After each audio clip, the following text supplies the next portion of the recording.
হ্যাঁ দাদা।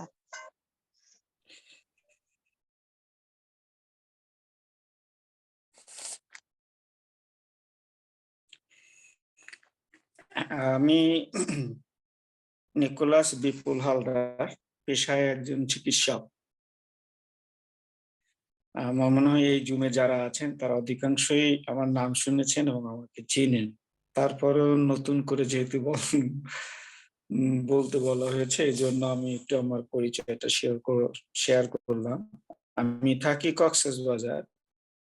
আমার কক্সবাজার জেলাতে এখানে মালংঘাট একটা খ্রিস্টান কলোনি আছে, হাসপাতাল আছে। এখানে আমার একটা ছোট্ট ক্লিনিক আছে, এই ক্লিনিকে আমি থাকি। এখানেই আমার ব্যবসা বাণিজ্য কার্যক্রম চলে। আগে নিউ ইয়র্ক থাকতো, এখন শিকাগোতে থাকি। ৩টা মেয়ে আমার। বড় মেয়েটা এবং মেজ মেয়েটা ওরা কলেজ থেকে ইউনিভার্সিটিতে উঠছে এবছর। ছোটটা ক্লাস 7 এ পড়ে। এটা আমার সংক্ষিপ্ত পরিচয়। আমার দেশের বাড়ি গোপালগঞ্জ জেলার কোটালীপাড়াতে। গ্রামের নাম চিথলিয়া। এটা অনেকে চিনতে পারেন আমাদের এই অঞ্চলে যারা আছেন। আমার মনে হয় অধিকাংশ লোকই চিনবেন এই জায়গাটা। আমি ধন্যবাদ দিই প্রসিদ্ধাকে, ভগবানী শ্রী প্রেয়ার সেলকে এবং যারা এখানে রয়েছেন নিয়মিত অংশগ্রহণ করেন তাদের সবাইকে আমি ধন্যবাদ দিই। কারণ আপনারা জানেন বিগত 1 বছর আমি খুব অসুস্থ ছিলাম। আমার জীবনের কোনো আশা ছিল না। ঠিক অসুস্থ যেদিন হব তার আগের সপ্তাহে মনে হয় আমি জিহ্বা নিশীথে আমার ছোট কিছু কথা ছিল। আমি এখানে দেখলাম যে প্রভুর বাক্য প্রচার পরিচর্যা করবেন, আমার নাম লেখা আছে। আসলে আমি এই জিনিসটা পারি না। এই যে প্রভুর বাক্য প্রচার করা, এই কাজটা আমি পারি না। কারণ একটা বিষয় আমি যখন বলবো আমাকে অনেক পড়তে হয়, গুছাইতে হয়, সেখান থেকে একটা সুন্দর জিনিস মানুষের উপযোগী করে তৈরি করতে হয়। তো আমি তো এটি নিয়ে চর্চা করি না। আমার চর্চা হলো আসলে চিকিৎসা বিজ্ঞান নিয়ে। এইজন্য আমি ওই বিষয়ে পারি, কিন্তু আমি এই যে প্রচার কার্যটা আসলে আমি পারি না। সেজন্য প্রভুর বাক্য পরিচর্যাটা আমি করতে পারবো না। তবে আমি যেটা করবো, আমার একটা সাক্ষ্য আছে গত 1 বছরের।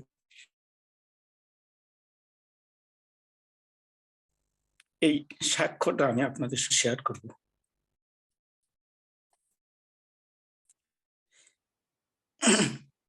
কথা বলতে বলতে হয়তো আমি একটু মাঝে মাঝে ইমোশন হয়ে যাব। আপনারা এই ব্যাপারটাকে একটু আমার সুন্দর দৃষ্টিতে দেখবেন। আমি সাক্ষ্য আমার এই গত 1 বছরের আমি কিছু সাক্ষ্য আমি আপনাদের কাছে তুলে ধরবো। কোন প্রভুর বাক্য পরিচর্যা করতে আমি পারি না, এজন্য করব না। আপনারা এই বিষয়টি একটু আমার সুন্দর দৃষ্টিতে দেখবেন। আপনাদের সবার মনে একটা ছোট্ট প্রশ্ন থাকে যে, এবং আমাকে এই প্রশ্নটা প্রায় শুনতে হয় যে, আপনি তো চিকিৎসক। আপনি কি একেবারেই বুঝেন নাই যে আপনার এত বড় একটা কঠিন রোগ হচ্ছে, আপনার শরীরে বৃদ্ধি পাচ্ছে, আপনি কি সত্যি বুঝেন নাই? আসলে এর এক কথায় উত্তর হলো যে, না আসলে আমি বুঝি নাই। কেন বুঝেন নাই? আমি একটু ২ টা গল্প বলি বাইবেল থেকে, এটা আপনাদের জানা। তারপরও আমি একটু বলি। সেটা হলো, আপনারা বিলিয়ামের কাহিনী জানেন এবং বালাক এর কাহিনী আপনারা জানেন। গণনা পুস্তক আপনারা ২২, ২৩, ২৪ এই অধ্যায়গুলি যদি পড়েন, এখানে দেখতে পাবেন যে বালাক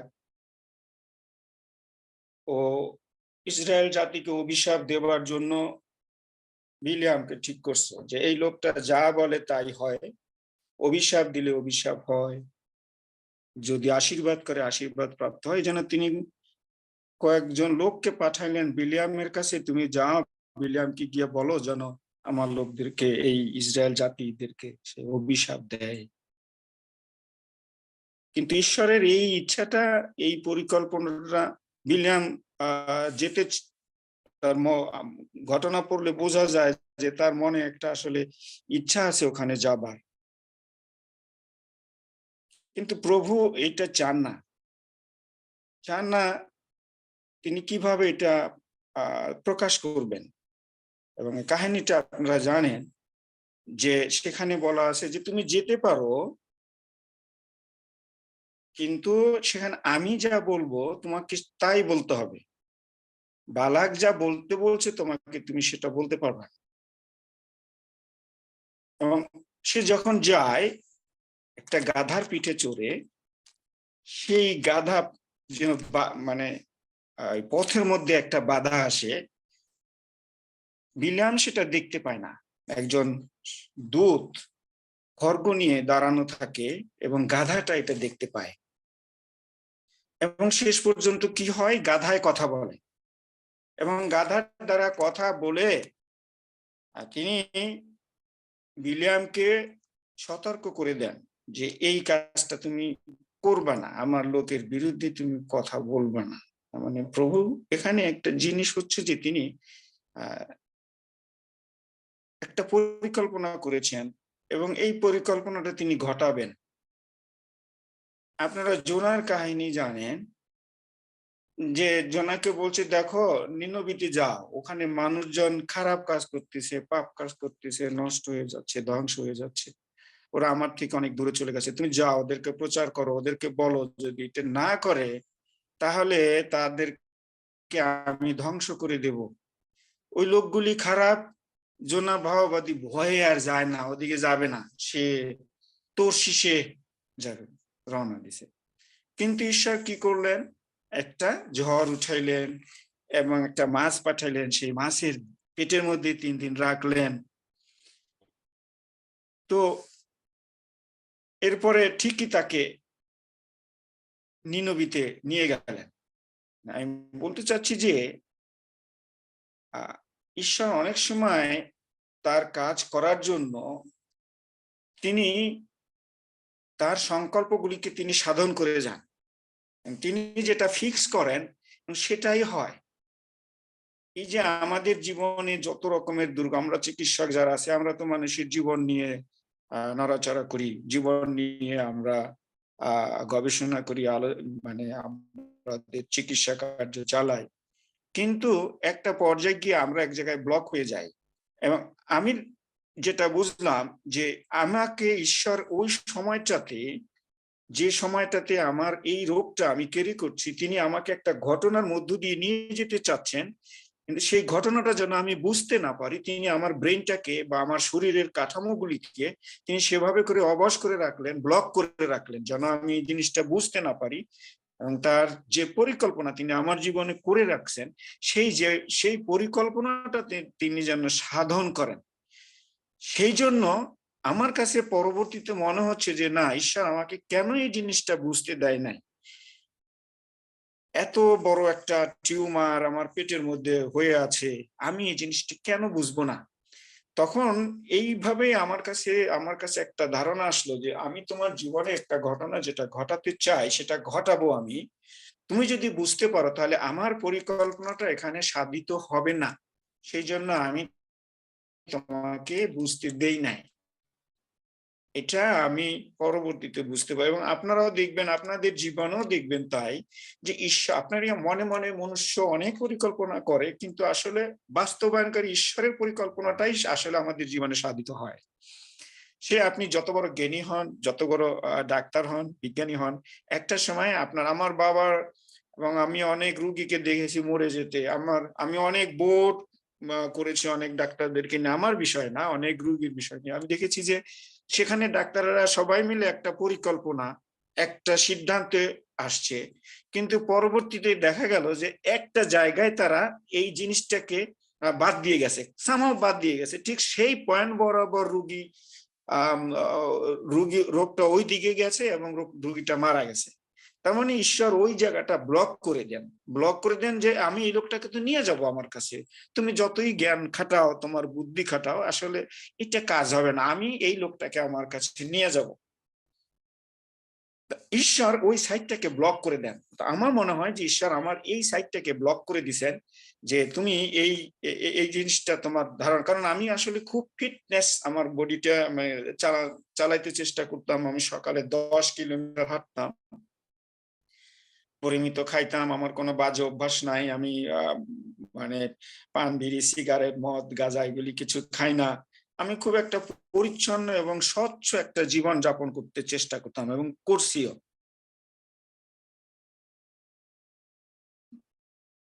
তারপরও তিনি আমার শরীরে একটা রোগ রেখেছেন যেন আমি বুঝতে না পারি। এখন দ্বিতীয় বিষয়টা হলো যে আমি কেমনে কখন বুঝতে পারলাম, এটাও আপনাদের একটা প্রশ্ন আসছে। আসলে আমি কিছু সামাজিক কাজ করি। আমার চিকিৎসা কাজের পাশাপাশি আমি কিছু সামাজিক কাজ করি। সামাজিক কাজের মধ্যে একটা কাজ হলো, আমি বড়দিনের আগে আমি এই অঞ্চল তো পাহাড়ি অঞ্চল, পাহাড়ে অনেক গরিব মানুষ বসবাস করে। তো আমি সাধারণত অন্যান্য সময় যতটুকু পারি করি, কিন্তু বড়দিনের জন্য আমি একটা বাজেট তৈরি করে রাখি এবং একটু বড় অ্যামাউন্ট রাখি, যেটা দিয়ে আমি কিছু লোককে সাহায্য করতে পারি। তো আমি ওই পাহাড়ের আহ, ভিতরে যে পাহাড়ি যে, এখানে অনেক পাহাড়ি থাকে, একটা গ্রাম, প্রতি বছর এক গ্রামে আমাদেরকে শীতের কাপড় দিই।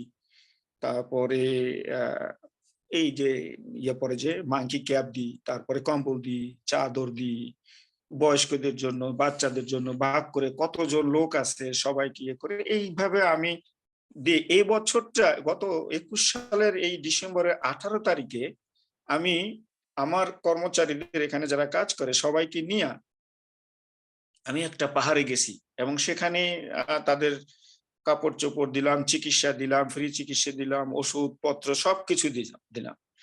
এবং আমরা ওই গ্রামবাসী সবার সঙ্গে খাবার শেয়ার করলাম, মানে আমরা খাবার দিলাম। আমার কর্মচারী ওরা গেল পিকনিকের মতো, ওরাও, আমার উদ্দেশ্য ছিল যে ওরা যাক, দেখুক, শিখুক, মানুষের জন্য কিছু করণীয় আছে, সেজন্য ওদের সবাইকে আমি নিয়ে গেলাম সেদিন। কিন্তু এই জায়গাটা হেঁটে যেতে হয়, এটা আপনি গাড়ি নিয়ে যেতে পারবেন না।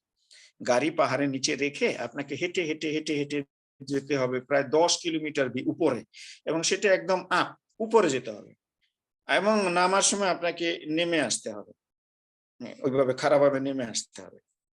তো আমরা সারাদিন প্রোগ্রাম করে ওইভাবে হেঁটে গেলাম এবং হেঁটে আসছি। 18 তারিখে আমার ওই দিনও আমি খুব ফুরফুরে মেজাজে, আমার খুব ভালো লাগতেছে, পরিবেশ, আবহাওয়া এবং সুন্দর একটা দিন কাটাইছি সবার সঙ্গে। ঘুরলাম ফিরলাম, ঘরে আসলাম, রাত্রেও ভালো। সকালবেলা আমি আর পায়খানা করতে পারি না, আমার পায়খানা আটকে গেছে, খাদ্যনালী আটকে গেছে। তো আমার মনে হয়, মানে পরবর্তীতে ডায়াগনোসিস হলো যে ওখানে একটা টিউমার আছে। আমার মনে হয় যে ওই যে আমি পাহাড়ে গেলাম আসলাম, খাদ্যনালীর বাইরের দিকে হয়তো টিউমারটা ছিল, এবং ওইটা যখন আমি আহ মানে খাদ্যনালী তো 3টা ওয়াল থাকে, ভিতরের ওয়াল, মাঝখানে একটা ওয়াল, বাইরের দিকে আর একটা ওয়াল। এটা খুব সম্ভব বাইরের দিকের ওয়াল থেকে এটা ছিল বলে ভিতরের দিকে তেমন কোনো আহ সিমটম, কোনো ম্যানিফেস্টেশন আমার ইয়েতে আসে নাই, মানে শারীরিক ভাবে আসে না। তো যখন আমি পাহাড়ের উপরে যাই এবং নামি, তখন মনে হয় ওইটা নিচের দিকে নেমে গিয়ে আমার খাদ্যনালীটা, এটা আমার ধারণা, ব্লক হয়ে গেছে। তো আমি ওই দিন 18 তারিখে ভর্তি হই। 19 তারিখে আমি আমার ব্যথা ওঠে, আমি সারাদিন ঘরে থাকি। বিকেল বেলা আর যখন পারছি না, তখন এখানে একটা খ্রিস্টান হাসপাতাল আছে, আমেরিকান হাসপাতাল আছে, ওখানে খুব ভালো একজন ডক্টর আছে, ডক্টর কেলি, স্টিফেন কেলি। আমি ওনার সঙ্গে দেখা করি, যোগাযোগ করি, এবং উনি আমাকে ভর্তি দেন। উনি কনজারভেটিভ ট্রিটমেন্ট দিয়ে ওই রাত রাখেন, তার পরের দিনও রাখেন। কিন্তু তার পরের দিনের অবস্থা, আমার পেট ফুলে যায়, এবং আমি তো ওনাকে তো ওনারা ঘুমের ওষুধ দিয়ে রাখলেন। আমি তার পরের দিন যখন আমার অবস্থা আস্তে আস্তে ডিটোরিয়েট হচ্ছে, খারাপের দিকে যাচ্ছে, তখন উনি ওনারা সিদ্ধান্ত নিলেন ওপেন করবেন, এবং ওপেন করে দেখে যে আমার সারা পেটে পায়খানা ছড়াই গেছে। কিন্তু কোন জায়গায় যে ছিদ্র হয়েছে এটা ওনারা খুঁজে পান না, খুঁজতে খুঁজতেও প্রায় 1 ঘন্টা 1.5 ঘন্টা লেগে যায়। তো 1.5 ঘন্টা পরে ওনারা যখন এটা এটা আমি তো বুঝতে পারি না, আমি পরবর্তীতে শুনছি যে এরকম হয়েছে ঘটনা। এবং যখন ওনারা ছিদ্রটা খুঁজে পাইলেন এবং টিউমারটা খুঁজে পাইলেন, টিউমারটা খুঁজে পাওয়ার পরে ওনারা সিদ্ধান্ত নিলেন যে টিউমারটা ওখানে থাকবে, এবং ওখানে ওনারা একটা বাইপাস করে দিয়ে আসবেন, কোলোস্টমি বলে। বাইপাসটা দিয়ে তারপরে চলে আসবেন। আসলে ঈশ্বরের পরিকল্পনা মানুষের পরিকল্পনা এক নয়। এখানেও সেরকম হলো, যদি ক্যান্সারের টিউমারটা উনি ওখানে ওই সময় রেখে আসতেন, তাহলেও কিন্তু আমার বাঁচার কোনো পথ ছিল না। ওইটা ছাড়া পুরা শরীরে ছড়াই যাইত। এবং আহ একবার বুঝেন তো, যদি ক্যান্সার কোষগুলি সমস্ত শরীরে ছড়াইয়ে যায়, তাহলে তো আর বাঁচার, ব্রেইনে ছড়াইলে, লিভারে ছড়াইলে, ফুসফুসে ছড়াইলে কি আমি আর বাঁচতে পারবো? পারবো না। কিন্তু কি মনে করে ডক্টর কেলি তখন সিদ্ধান্ত দিলেন যে না, আমি টিউমারটা ফেলে দেব, যা আবার হবে। উনি টিউমারটা ফেলে দিলেন, আমাকে সকাল ৯টা ৯:৩০টার দিকে ওটিতে ঢুকাইলেন এবং ৭টার দিকে বের করলেন। একটা লম্বা অপারেশন। উনি ওই টিউমারটা বের করলেন এবং ওই টিস্যু পরীক্ষা করে দেখলেন যে ওখানে গ্রেড 4 ক্যান্সারের মানে ওই লোকালাইজ, কিন্তু এটা গ্রেড 4 পর্যন্ত চলে গেছে। মেটাস্টেসিসটা তো পরবর্তী পরীক্ষা করে বোঝা যাবে যে মেটাস্টেসিস হয়েছে কিনা। কিন্তু উনি গ্রেড 4 ডায়াগনোসিস করে দিলেন, বায়োপসি করে ডায়াগনোসিস করে দিলেন। যেহেতু গ্রেড 4, আমাকে কেমোথেরাপি অবশ্যই নিতে হবে। এখন অপারেশনের পরের দিন থেকে আমার আর খাদ্যনালী খুলে না। ৭-৮ দিন পরে, ৯ দিন পরে খাদ্যনালী আর খুলে না। কারণ এখান দিয়ে তো পথ তো করে দিছে, কিন্তু কোনো ইয়ে হয় না, মানে কোনো খাদ্য পাস হইতেছে না। পেটটা আবার ফুলে যাইতেছে। আমার বন্ধুরা যারা, আমি যাদের সঙ্গে পড়াশোনা করছি, তারা তো এখন অনেক বড়। বাই দি বাই, এটা সবার কানে সবার কাছে চলে গেছে। এবং আমার বন্ধুরা ওরা চিন্তা করলো যে ও এখানে থাকলে অপারেশনের কাজ ডক্টর কেলি করছে, ঠিক আছে, কিন্তু ওকে পরবর্তী অপারেশন পরবর্তী ট্রিটমেন্টটা এখানে মনে হয় ভালো হবে না। ওরা আমাকে এখান থেকে নিয়ে নিলেন। ওদের আন্ডারে চিটাগং এ একটা প্রাইভেট ক্লিনিকে ভর্তি রাখাইয়া সেখানে প্রায় ১.৫ মাস রাখলেন। কিন্তু এইখানে থাকতেই আমার জ্বর ১০৪, ১০৫, খাদ্যনালী খুলে নাই, ১০৪, ১০৫ জ্বর। এবং মাঝখানে যে আমার যে ইনসিশনাল লাইন যেটা, সেই ইনসিশনাল লাইনটা শুকাচ্ছে না।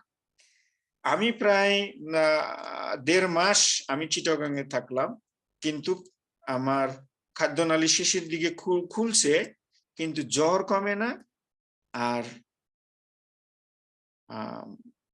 মানে এই যে ইনসিশনাল লাইন, এটা আর শুকায় না। তখন সবাই মিলে সিদ্ধান্ত নিল যে আমাকে ইন্ডিয়া পাঠাবে। আমি ওই শরীর নিয়ে তখন আমি, কারণ এই উন্ড হিলিং না হইলে আবার কেমোথেরাপি দেওয়া যায় না। সেই জন্য ওরা ইন্ডিয়া পাঠাই দিল, একবারে যা কিছু করবার ইন্ডিয়াতে গিয়ে করবে আর কি। কিন্তু ইন্ডিয়ায় গিয়ে ওরা ওখানে প্রায় আমাকে ২১ দিন রাখলো। কিন্তু ২১ দিনের মধ্যেও আমার যেহেতু কোনো উন্নতি হচ্ছে না, ওরা আমাকে আবার দেশে পাঠাই দিল। এখন যেদিন আমার প্রথম অপারেশন হয়, অপারেশনের পরের দিন, আমার তো ২১ তারিখে অপারেশন হয়। ২২, ২৩, ২৪ বড়দিনের আগে এখানে অনেক লোক বিভিন্ন জায়গা থেকে আসছে। আর সবাই এসে আমার জন্য প্রার্থনা করতেছে। সবাই এসে আমার জন্য প্রার্থনা করতেছে। পরে একজন এসে বলল যে, "ডক্টর কেলিয়া আপনার জন্য সবার কাছে প্রার্থনা করতে বলছে।" আমার ওজন কমে, আমার ছিল ৬০ কেজি, আমার ওজন কমে ৪২ কেজি হয়ে গেছে। তো বিভিন্ন দিক চিন্তা ভাবনা করে দেখলাম যে আমি, তখন আমি পরিকল্পনা, মানে আমার মনের মধ্যে একটা ইয়ে আসলো, হিসাব করে দেখলাম যে আসলে আমার জীবনটা কোন পর্যায়ে আছে। প্রভু কি আমাকে নিয়ে যাবে নাকি নিবে না, নাকি আমি এখানে থাকবো? আমার স্বাস্থ্য খারাপ হয়ে যাচ্ছে, জ্বর কমছে না, ঘা শুকাইতেছে না, হিমোগ্লোবিন ৪-৫, রক্ত দেয় ২০ ব্যাগ ২২ ব্যাগ পর্যন্ত রক্ত দেয়, রক্ত থাকে না। তো প্রভুর ইচ্ছাটা কি? আমি কি প্রভুর কাছে চলে যাবো কিনা? আমি হিসাব করে দেখি যে আমার ফ্যামিলি একটা গুড শেল্টারে চলে গেছে। গুড শেল্টার মানে ওরা ওই, এখানে একজন আমেরিকান ছিল ভদ্রলোক, ভদ্রমহিলা, ওনাদের এখানে মিশনারি হিসাবে কাজ করতেন ৬৪ সাল থেকে। সেই হিসাবে আমার মিসেসদের পরিবারের সঙ্গে, তাদের সঙ্গে একটা খুব আন্তরিক সম্পর্ক ছিল। সেই সম্পর্কের জের ধরে আমার পরিবারকে তাদের কেয়ারে ওনারা নিয়ে নিলেন। তার মানে এই পরিবারটা নিয়ে আমার কোনো, মানে আমার পরিবার যে আমেরিকাতে আছে, একা আছে, এটা নিয়ে আমার আর কোনো তেমন টেনশন নাই। যেহেতু ওনার নাম হলো আর্চিবল্ড, মিসেস মার্গারেট আর্চিবল্ড। আপনারা অনেকেই চিনেন। তো আমি ধরে নিলাম যে আমার পরিবারটা যেহেতু গুড একটা শেল্টারে চলে গেছে এবং আমার বাচ্চারা এখন পার্ট টাইম জব করে, মোটামুটি তাদের খরচগুলো উঠে যাচ্ছে। তো আমার পরিবার নিয়ে আমার আর কোনো চিন্তা আমাকে করতে হবে না, মানে ঈশ্বরের একটা সেটিং আমি মিলাইতেছিলাম। এবং আমি দেখলাম যে সামাজিকভাবে কিছু কাজকর্ম আমার এলাকাতে, আমার গ্রামের বাড়িতে আমি কোনোদিন করি নাই। এই বড়দিনের গত বড়দিনের আগে আমি ওই গ্রামের সমস্ত মানুষকে কাপড়, তারপরে যার যেটা প্রয়োজন সবার জন্য চাদর দিলাম, কম্বল দিলাম, কাপড় দিলাম, তারপরে মাঙ্কি ক্যাপ দিলাম, শীতের কাপড় দিলাম, শার্ট দিলাম। মানে যাদের পরীক্ষার ফিস দিতে পারে না তাদের পরীক্ষার ফিস দিলাম। সামাজিকভাবে আমার এলাকার মধ্যে যতটুকু করণীয় দরকার, মানে কোনোদিনও তো করি নাই, করলেও ছোট ছোট হয়তো উপকার করছি, সাহায্য করছি, একটু চেষ্টা করছি। কেউ তো স্কুলে যেতে পারে না, তাকে স্কুলে ফিস দিছি। কিন্তু সামগ্রিকভাবে বিস্তারিত আকারে এইভাবে করে আমি কখনো আমার গ্রামের বা এলাকার মানুষের প্রতি আমি কোনো সাহায্য বা সহানুভূতির কোনো কিছু আমি করি নাই। এই সুযোগটা এবছর আমি পাইছি এবং করছি। তো আমি দেখলাম যে আমার গ্রামবাসীর প্রতি আমার যেটা ছোট দায়িত্ব ওরা আমার প্রতি এক্সপেক্ট করতো, সেই জিনিসটাও আমি করে ফেলছি। আমার ফ্যামিলি সেটেলড। আমার এখন এই জীবনের আমার আর তেমন কিছু করণীয় নাই। আর আমার এখন স্বাস্থ্য পড়ে যাচ্ছে, ডিটেরিয়েট করতেছে। তার মানে আমি এখন আর, প্রভুর সময় হয়েছে, প্রভু আমাকে তার কাছে নিয়ে যাবেন। আমি মেন্টালি সেইভাবে সেট আপ। আর এই ঘটনাগুলি যখন জানে, তখন সবাই যখন জানছে, তখন জানি না আমি আমি অসিদ্ধার সঙ্গে আমার অল্প কয়েকদিনের পরিচয়। উনি প্রার্থনায় তুলে ধরলেন। আমেরিকাতে আমার পরিবার, আমার বাচ্চারা গির্জাঘরে তাদের প্রার্থনা করতে বললেন। এখানে যত মিশনারি আছে তারা সবাই আমার জন্য প্রার্থনা করতেন, উপবাস সহকারে প্রার্থনা করতেন। এখানে যে মসজিদ আসে, সেই মসজিদের যে ইমাম সাহেব, উনি মাইকিং দিয়ে যে আমাদের ডাক্তার সাহেব খুব অসুস্থ, আপনারা ওনার জন্য সবাই প্রার্থনা করেন। আমাদের মসজিদে, এখানে যে মন্দির আছে, সবাই তারা আমার জন্য প্রার্থনা করতে থাকে। তখন আমি বুঝতে পারলাম যে মানুষের জন্য নিশ্চয়ই আমার একটা ফিলিংস আছে, মানে আমার প্রতি মানুষের একটা ফিলিংস আছে। তো সবাই আমার জন্য প্রার্থনা করা শুরু করলো। শুধু বাংলাদেশ না, আপনারা যারা পৃথিবীর বিভিন্ন প্রান্তে আছেন, আমার মনে হয় যে আপনারা সবাই আমার জন্য মিনতি সহকারে চোখের জলে প্রভুর কাছে আমাকে তুলে ধরছেন। কিন্তু আমার একটা ক্যালকুলেশন আসে যে আমার সমস্ত কাজ আমি তো কমপ্লিট করে ফেলছি। আমার বাচ্চারা একটু ছোট। আমি ছোটবেলায় অরফানেজ হোমে পড়াশোনা করেছি, আপনারা জানেন, ডগলাস মেমোরিয়াল চিলড্রেন্স হোমে। আমার এই জিনিসটা খুব কষ্ট দিত, আমার বাচ্চাদেরকে আমি ফেলে যাব, এইটা আমি মেনে নিতে পারতাম না। কারণ অরফানেজ হিসাবে বড় হওয়া এটা খুব কঠিন ব্যাপার। এতিমখানায় থেকে বড় হওয়া খুব কঠিন ব্যাপার। আমার বাবা, ওদের বাবা থাকবে না, মাথার ছাদ থাকবে না, এটা মানে আমি মনের দিক থেকে একদম মেনে নিতে পারতাম না। এটা কিভাবে সম্ভব? আমি অরফানেজ হিসেবে বড় হয়েছি, আমার বাচ্চারা অরফানেজ হিসেবে বড়। তো আমি এই জিনিসটাকে আমি প্রভুর কাছে রাখতাম যে প্রভু, আমার বাচ্চাদের জন্য হলো আমাকে কয়েকটা দিন থাকতে দাও না, ওরা একটু দেখুক ওদের বাবাকে। আমি ধরে নিয়েছি যে আমি চলে যাব, এবং সেইভাবে আমি আমার ওই যে মার্গারেট আন্টির সঙ্গে কয়েকবার ফোনে সিটিং দিলাম, ফোনে ভিডিও কনফারেন্স করলাম, আমার কোথায় কি অ্যাসেট আছে সেগুলি বুঝাই দিলাম। আন্টি এইরকম আছে, আমার কিছু হয়ে গেল আমার বাচ্চাদেরকে এই অ্যাসেটটা এইটা করবেন, এই অ্যাসেটটা এইটা করবেন, এই অ্যাসেটটা এইটা করবেন, এইটা করে আমার বাচ্চাদেরকে ওদের মানুষ না হওয়া পর্যন্ত, তা না দাঁড়ানো পর্যন্ত ওদেরকে একটু দেখবেন। আমি সব হিসাবগুলি আমি মার্গারেট আন্টিকে বুঝাই দিলাম, কারণ আমি মনে বুঝতে পারলাম যে আমি আসলে আমি আর থাকবো না। এবং সেইভাবে আমি প্রস্তুত হলাম, প্রস্তুত নিজেকে প্রস্তুত করতে শুরু করলাম। কারণ আমি দিনে দিনে জ্বর কমে না, 104, 105, 3 মাস হয়ে গেছে। ইন্ডিয়া থেকে ফেরত যখন পাঠাইছে তখন মনের দিক থেকে আমি আরো ভেঙে গেছি। কিন্তু আমি আমি কারো ফোন ধরতে পারতাম না, কথা বলতে পারতাম না।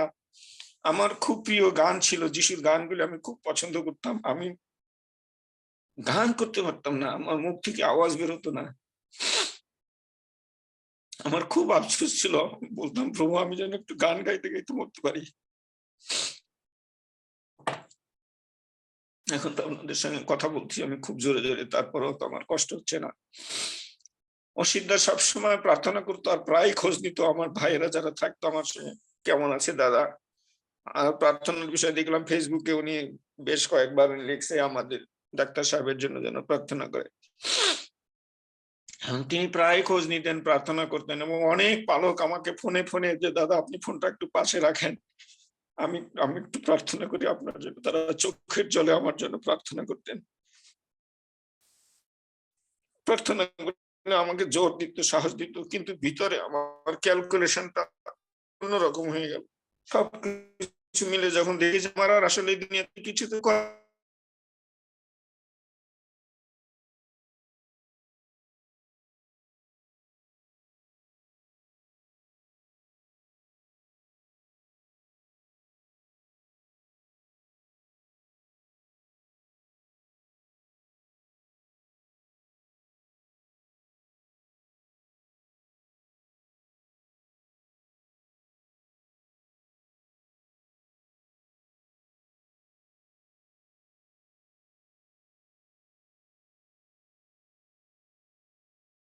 ছোট হয়ে যায়, বন্ধ হয়ে যায়। এখন আর আমার পায়খানার রাস্তা নাই। আমি ওখান দিয়ে পায়খানা করতে পারি না। চারিদিকে ইনফেকশন হয়ে এবং জ্বর তো গায়ে, সারা পেটে ইনফেকশন ছড়াই গেছে।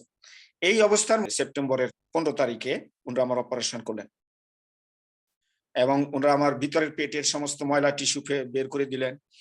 তারপরে অ্যাডিশন গুলি ছেড়ে ফেলে খুব সুন্দর একটা চমৎকার একটা অপারেশন করলেন প্রায় 10 ঘন্টার মতো বসে। ওই অবস্থায় ওনারা আমাকে একদিকে রক্ত দিছে আর একদিকে অপারেশন করছে। করে ওনারা আমাকে যখন হলো, জ্ঞান আসলো, তখন আমার কাছে মনে হলো যে না আমি মনে হয় আমি এবারে বেঁচে যাব। এই ধরনের প্রথম যে একটা আসে, আশ্বাস আসে মনের মধ্যে যে না এবার যেহেতু সব দিকটা করে দিল, মানে মনে হয় এবার আমি ঠিক হয়ে যাব। তো ওই অপারেশনের পরে আস্তে আস্তে করে আমার শরীরটা জ্বর পড়ে গেল টোটালি। আমি যেতে যেতে এবং শেষে তো আমি ঢাকায় ছিলাম 1 মাস। এরপরে এখানে আসলাম। এখন তো প্রায় সুস্থ এবং এই সুস্থতার মধ্যেও আমি এখন রোগী দেখতে পারি, খেতে পারি, হাঁটতে পারি, ঘুরতে পারি, চলতে পারি, সবকিছুই করতে পারি। তো এখন আমার শরীরের তেমন কোনো সমস্যা নাই। মোটামুটি সুস্থ আছে। এই মুহূর্তে আপনাদের কিছু হয়তো প্রশ্ন থাকতে পারে যে আপনি এই সময়টা কিভাবে প্রভুকে সঙ্গে নিয়েছিলেন বা আপনি কিভাবে মনের জোর বা কিভাবে আপনি করেছেন। ১ নম্বর আপনারা আমি বলেছি যে আপনারা সারাক্ষণ আমার জন্য প্রার্থনা করতেন এবং এই প্রার্থনাটা আমাকে আ এই সেকেন্ড লাইফটা দেওয়ার জন্য প্রধান সহকারী সাহায্যকারী হিসেবে কাজ করছে। কারণ ডাক্তারেরটা আসলে ঈশ্বরের জ্ঞান ওর বুদ্ধি যদি ডক্টর কেলিকে ওই সময় এই বুদ্ধিটা ঈশ্বর না দিতেন যে না আমি ওর টিউমারটা তুলে ফেলবো, যা হবার হবে, এইটুকু যদি না করতেন তাহলে হতো না। এবং কি হয়েছে জানেন, শেষ পর্যন্ত যখন ওরা আমার এই থার্ড অপারেশনটা করে, দিদি কি সময় আছে না নাকি না না দাদা, আপনি তাড়াতাড়ি বলেন, শেষ আমরা করতে হবে? শুনতেছি। ভালো লাগতেছে, আচ্ছা আপনি নেন, সময় নেন, সমস্যা নাই। আচ্ছা, না আর বেশি সময় নিব না, প্রায় শেষ।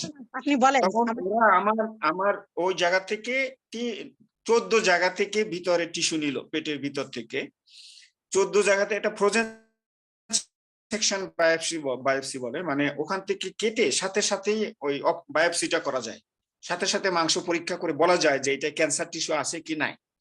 ওনারা আমার 14 জায়গা থেকে টিস্যু নিলেন, পেট সিটি করাইছে এর আগে 3 বার, সিটি স্ক্যান করছি আমি 6 বার। কোন জায়গায় আসলে ক্যান্সার সেলের ছিল না। ওরা যখন আমার এই থার্ড অপারেশনটা করে, ওরা পেটের যেখানে যেখানে সন্দেহ আছে সব জায়গা থেকে টিস্যু নিয়ে 14 জায়গা থেকে টিস্যু নিয়ে মাংস নিয়ে পরীক্ষা করলো এবং পরীক্ষা করে হিস্টোপ্যাথোলজি করে বায়োপসি করে আর কি, বায়োপসি করে দেখলো যে কোনো জায়গায় আমার ক্যান্সার সেল নাই। এবং যখন ক্যান্সার সেল নাই ওনারা আমাকে একটা কথা বললেন যে ডক্টর আপনার ভাগ্য ভালো যে প্রথম যে অপারেশনটা আপনাকে করছে সে একজন আমেরিকান ডক্টর, কিন্তু সে একদম খুঁটে খুঁটে আপনার পেটের সমস্ত জায়গা থেকে যেখানে যেখানে আপনার খারাপ টিস্যু ছিল সবগুলি উনি কুটি কুটি কুটি কুটি নিয়ে ফেলছে। এখন আপনার পেটে আর কোনো ক্যান্সার কোষ নাই এবং ওনারা এরপরে আমার সমস্ত ক্যান্সারের ওষুধ, কেমোথেরাপি যেটা বন্ধ ছিল, মানে নিতে পারি নাই, সেই অংশগুলিও বন্ধ করে দিলেন, ওষুধ বন্ধ করে দিলেন। এবং ওনারা একটা ডিক্লেয়ার করে দিলেন যে এনইডি মানে হলো নো এভিডেন্স অফ ডিজিজ, মানে ভিতরে আর কোনো ডিজিজের আশঙ্কা নাই, কোনো ইয়ে নাই। এইভাবে করে ওনারা সেই যে ওষুধ ছাড়া আমাকে ওখান থেকে অ্যান্টিবায়োটিক রাখছে 3 দিন, এবং এরপর থেকে আর কোনো ওষুধ আমি খাই না। এবং ওষুধ ছাড়াই আমি এখন কোন রকমের ক্যান্সারের ওষুধও লাগে না, কেমোথেরাপি লাগে না, কোনো কিছুই লাগে না। আমি আসলে আমার ওয়েটও বেড়ে গেছে, এখন 58 কেজি ওজন হয়েছে 42 কেজি থেকে, সবকিছুই এখন ইমপ্রুভমেন্টের দিকে। তবে ওই যে ঈশ্বরের পরিকল্পনাটা দেখেন, যে যদি ডক্টর যদি ওই সময় সিদ্ধান্ত নেয় যে আমি টিস্যুটাকে ওখানে রেখে আসবো, ক্যান্সারটাকে রেখে আসবো, তাহলে কিন্তু আজকের এই দিনটা আমার আসতো না। আচ্ছা, এখন আমি কিভাবে চলছি এই সময়টাতে, আমি আপনাদেরকে একটু শেয়ার করি। আমি 3টা কাহিনী জানি। এই কাহিনীর মধ্যে একটা কাহিনী হলো এরকম যে ইন্ডিয়াতে বোম্বে একবার একটা হোটেলে সন্ত্রাসীরা অ্যাটাক করে এবং সেখানে অনেক লোক মারা যায়। এর মধ্যে একটা মিশনারির ছেলে ও বেঁচে যায়। তো সাংবাদিকরা ওকে জিজ্ঞাসা করেছিল, আমি এই আমি টেলিভিশনে দেখছিলাম, বিবিসিতে অথবা সিএনএন এ, আমার খেয়াল নাই, বেশ আগের ঘটনা এটা। ওনাকে জিজ্ঞাসা করা হয় যে আপনি কিভাবে বাঁচছেন। তো উনি একটা কথা বললেন যে আমার বাবা ছিলেন পাস্টর এবং উনি আমাদেরকে প্রত্যেক দিন বাইবেলের পদ মুখস্থ করাইতেন। এবং আমার বাবা বলতেন যে কোনো একদিন জীবনে আসবে যখন তুমি বাইবেল পড়তে পারবে না, যখন তোমার কাছে কোনো বাইবেল থাকবে না, কিন্তু তোমার বাইবেল খুব দরকার সেই মুহূর্তে, তখন তুমি কি করবে? তুমি এই যে বাইবেলের পদগুলি তুমি মুখস্থ রাখছো, এইগুলি তখন তুমি মনে মনে বলতে থাকবে, তখন এই পদগুলি তোমাকে বাইবেলের পদ হিসাবে তোমাকে সাহায্য করবে। তোমার বাইবেলটা কেউ নিয়ে যেতে পারবে, কিন্তু এই পদগুলি কেউ নিতে পারবে না। আমি ছোটবেলায় অরফানেজ হোমে পড়াশোনা করছি, তো আমাদেরকে বাইবেলের পদ মুখস্থ করতে দিত। আমার অনেক পদ মুখস্থ ছিল, কিন্তু এই ঘটনাটা শোনার পরে আমার আমার এই প্রতিষ্ঠানে প্রত্যেকদিন 8টা থেকে 8:20 এই 20 মিনিট একটা প্রার্থনা সভা হয়। আমি এই প্রার্থনায় প্রথমে একটা গান হয়, এরপর একটা বাইবেল পাঠ হয়, তারপর একটা ছোট্ট প্রার্থনা হয়, তারপরে একটা বাইবেলের পদ মুখস্থ হয়, সবাই বলে এটা। তো আমি ওদেরকে প্রত্যেককে আমি এই বাইবেলের পদ মুখস্থ করাই। প্রথমে আমি ওই টাইপ করে দিই সবার হাতে হাতে, ওরা দেখে দেখে পড়ে, দেখে দেখে পড়তে পড়তে পড়তে পড়তে ওরা একসময় এটা ওদের মুখস্থ হয়ে যায়। তো সেইভাবে আমারও মুখস্থ হয়ে যায় অনেক বাইবেলের পদ। তো সেই হিসাবে আমি ওদেরকে 91 গীত, তারপরে 121 গীত, প্রথম গীত, 23 গীত, এরকম বাইবেলের অনেক অধ্যায় এবং অনেক পদ ওদেরকে আমি ওই ঘটনাটার পরে আসলে আমি ওদেরকে মুখস্থ করাই, এবং আমিও নিজে নিজে আমার অনেক বাইবেলের পদ আমার মুখস্থ হয়ে যায়। এই থিওরিটা আমার কাজে লাগে, এইটা একটা। আর একটা হলো যে আমি তখন কলেজে পড়ি, ফার্স্ট ইয়ারে, মেডিকেল কলেজে না, ইন্টারমিডিয়েটে ফার্স্ট ইয়ারে পড়ি। তখন রেডিওর খুব ছিল, চল ছিল। এই রেডিওতে বড়দিনের দিন রাত্রিবেলা একটা নাটক হয়, বিবিসি তখন সবাই শুনতো, খুব জনপ্রিয় একটা টেলিভিশন চ্যানেল ছিল, মানে বিবিসি। এবং এই বিবিসিতে একটা নাটক দেয় বড়দিনের দিন, সেই নাটকটা আমি শুনি। সেই নাটকে ছিল এরকম যে একটা লোক পাইলট এবং উনি একটা দুর্ঘটনায় পড়েন ওই নাটকের মধ্যে আর কি, এবং তার আগে লেখা আছে একটি সত্য ঘটনা অবলম্বনে। নাটকটা যখন প্রচার করে, মানে ব্রডকাস্ট করে ওখানে, তার আগে যিনি উপস্থাপনা করেন তিনি উপস্থাপনায় বলেন, এবারে আপনাদেরকে একটি সত্য ঘটনা অবলম্বনে একটি নাটক শোনানো হবে, মানে ঘটনাটা সত্য। তো এই জন্য আরো আগ্রহ বেড়ে গেল আমার। আমি এই ঘটনাটা শুনি।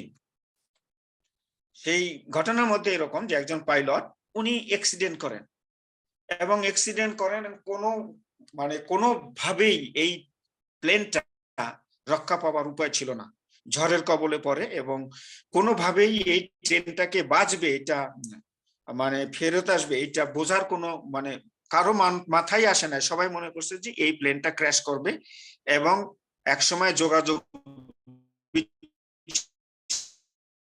বিচ্ছিন্ন হয়ে যায়, প্লেনটা ক্র্যাশ করছে।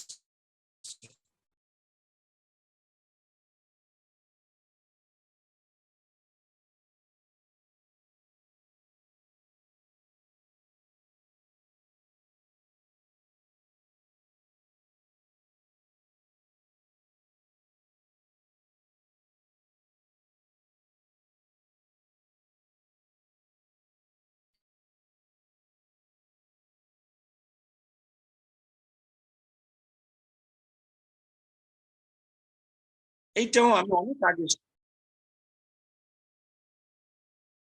এই এই ঘটনাটাও আমি জানি। আপনারাও জানেন, মাঝে মাঝে একটু ফোনে ফোনে বিরক্ত হচ্ছে, তো ফোন আসতেছে, বিরক্ত মানে একটু ডিস্টার্ব হইতেছে। এই ঘটনাটা এরকম যে একটা লোক, এটা আপনাদের সবারই জানা, তারপর আমি বলি যেহেতু এটা আমার এই সময় খুব কাজে দিছে। এই ঘটনাটা এরকম যে একটা লোক স্বর্গে চলে গেছে। স্বর্গে যাওয়ার পরে ঈশ্বর তাকে ভিডিও দেখাচ্ছেন, তুমি এই জীবনে কি কি কি কি কি কি করছো। তা এই লোকটা খুব মন দিয়ে ভিডিও দেখতেছে। ভিডিও দেখতে দেখতে দেখতে দেখতে উনি দেখে যে তার জীবনে যখন দুঃখ, যখন কষ্ট, যখন বড় ধরনের কোনো সমস্যা, সেই সময় দুইটা দুইটা পা, এবং বাকি সব জায়গায় চারটা চারটা পা। তার মানে সব সময় দুইটা পা যিশুর আর দুইটা পা তার। যখন তার বিপদ আসছে, যখন তার কষ্ট আসছে, যখন তার দুর্ঘটনা আসছে, ঠিক সেই সময় দুইটা দুইটা পা। তো উনি খুব আশ্চর্য হয়ে গেলেন এবং যিশুকে জিজ্ঞেস করলেন, আচ্ছা যিশু, আমরা সব সময় যখন চলছি তখন চারটা চারটা চারটা চারটা পা, দুইটা পা তোমার দুইটা পা আমার, দুইটা পা তোমার দুইটা পা আমার, কিন্তু আমার সব কষ্টের সময় শুধু আমার পা দুইটা দেখা যাচ্ছে আর তোমার পা দুইটা, তখন তুমি কোথায়? তখন তোমাকে আমি কেন পাই নাই এই এই বিপদগুলির মুহূর্তের সময়? তখন যিশু তাকে উত্তর দেন যে যে পা দুটো তুমি দেখছো, এই পা দুটো তোমার না, এই দুটো পা আমার। আর তখন তুমি আমার কোলে ছিলা, আমি তোমাকে কোলে কোলে করে রাখছি, ওই পা দুটো আমার। এই তিনটা গল্প আমাকে খুব সাহায্য করছে। আমি সব সময় যখন শুয়েছিলাম, আমি সব সময় একটা ক্রুশ আমার মনের মধ্যে এঁকে রাখতাম, যিশুর দেহটাকে ক্রুশে বিদ্ধ করে রাখতাম, এবং আমি দেখতাম ফোটায় ফোটায় ক্রুশের রক্ত আমার সেই ক্ষতস্থানে এসে পড়ছে। সব সময় দেখতাম ওই ক্রুশের রক্তটা আমার দেহের উপরে, প্রথমে পা থেকে মাথা পর্যন্ত আমি দেখতে পেতাম। সব সময় আমি এই ছবিটা এঁকে রাখতাম, আমার ক্রুশ আমার শরীরে, ক্রুশের রক্ত আমার শরীরে সব সময় আমি দিয়ে রাখতাম, যেন তার ক্ষত সকল দ্বারা, এই যে বাইবেলের পদ, যত রকমের পদ আছে, তার ক্ষত সকল দ্বারা আমার আকৃতি। তুমি যখন মৃত্যু ছায়ার উপত্যকা দিয়ে গমন করিবে, তখন অমঙ্গলের ভয় করিবে। এই পদগুলি যেগুলি আমি তখন শিখছিলাম, এইগুলি তখন আমি তো তখন পড়তে পারবো এরকম শক্তি আমার নাই, কিন্তু আমি তো মনে করতে পারি সব। তখন সেই জিনিসগুলি আমি মনে করতাম, বাইবেলের পদগুলি, যত উৎসাহমূলক কথা আছে, যত ক্রুশের গান আছে, যত ক্রুশের সবগুলি আমি তখন মনে মনে বলতাম। আর ওই ক্রসটাকে সব সময় আমার মনের দৃষ্টিতে ক্রসটাকে আঁকতাম। আমি অ্যানেস্থেসিয়া দিতে যখন নিয়ে যাই, আমি জানি 10 ঘন্টা পরে আমি ফেরত আসবো কি আসবো না আমি জানি, কিন্তু আমি ক্রসটাকে আমি আমার চোখে দেখতে দেখতে আমি আমার জ্ঞানটা চলে যেত, আমি ক্রুশ দেখতে দেখতে, ক্রুশের উপরে যিশুর দেহকে দেখতে দেখতে রক্তবিন্দু ফোটায় ফোটায় ঝরছে, এটা দেখতে দেখতে আমি অ্যানেস্থেসিয়ার মধ্যে যেতাম, অজ্ঞান করে দিত আমাকে ডক্টর। আবার যখন ফেরত আসতাম আমি তখন আবার সেই ক্রুশটাকে আমি মনে করতাম, আবার যখন পারতাম না, শরীর যখন আর টানে না, তখন ওই জিনিসটা আমার মনে আসতো, আমি তো যিশুর কোলে আছি, আমি তো যিশুর কোলে আছি, আমার কেন এত ভয় থাকবে। আমি এই তিনটে বিষয় নিয়ে আমি আমার এই দীর্ঘ একটা বছর আমি অতিক্রম করে আজকে আমি আপনাদের সঙ্গে কথা বলতে পারছি। সামান্য আরো কিছু কাজ রয়েছে, অপারেশন আরো হয়তো লাগবে, সেইগুলো যেন প্রভু আমাকে সাহায্য করেন, কারণ এই দুইটা অপারেশন ছাড়া চলতে পারবো, কিন্তু একটা সম্পূর্ণ মানুষ হয়ে আমি থাকতে, মানে সম্পূর্ণ সুস্থতা সেখানে থাকবে না। সেজন্য আরো হয়তো দুইটা অপারেশন লাগবে। এই বিষয়গুলো আপনারা দেখছেন, প্রার্থনার শক্তি, ক্রুশের শক্তি, এই শক্তিগুলি আমার জন্য আরো একটু প্রয়োজন রয়েছে। আমি এখন এভাবেও আমি চলতে পারবো, তারপরে প্রভু যদি চান যেন বাকি কাজটুকু যেন তিনি আমার জীবনে তিনি পূর্ণ করেন, আমার জন্য সবাই প্রার্থনা করবেন। ধন্যবাদ সবাইকে।